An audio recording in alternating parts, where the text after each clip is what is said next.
যারা রাজনীতির কারণে, দলের কারণে চরমনাই হুজুরদেরকে গালি দেয় বা ওরা কটূক্তিমূলক কথা বলে, তাদের ব্যাপারে।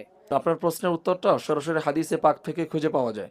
সিবাবুল উলামাই ফিসকুন ওয়া কিতালুহু কুফরুন। যার অর্থ হচ্ছে এটা, আলেমদেরকে গালিগালাজ করা, আলেমদের ব্যাপারে গালমন্দ করে কোনো শব্দ ব্যবহার করা, এটা সরাসরি ফাসিকি।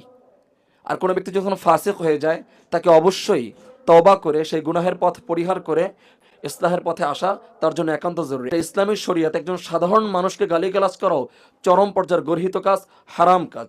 ইতিহাস থেকে কথা শিক্ষা পাই যে বা যারা যখন যে প্রজন্ম আলেম ওলামাদেরকে গালি দিয়েছে, তারা হেদায়েত থেকে সম্পূর্ণ বিচ্যুত হয়েছে।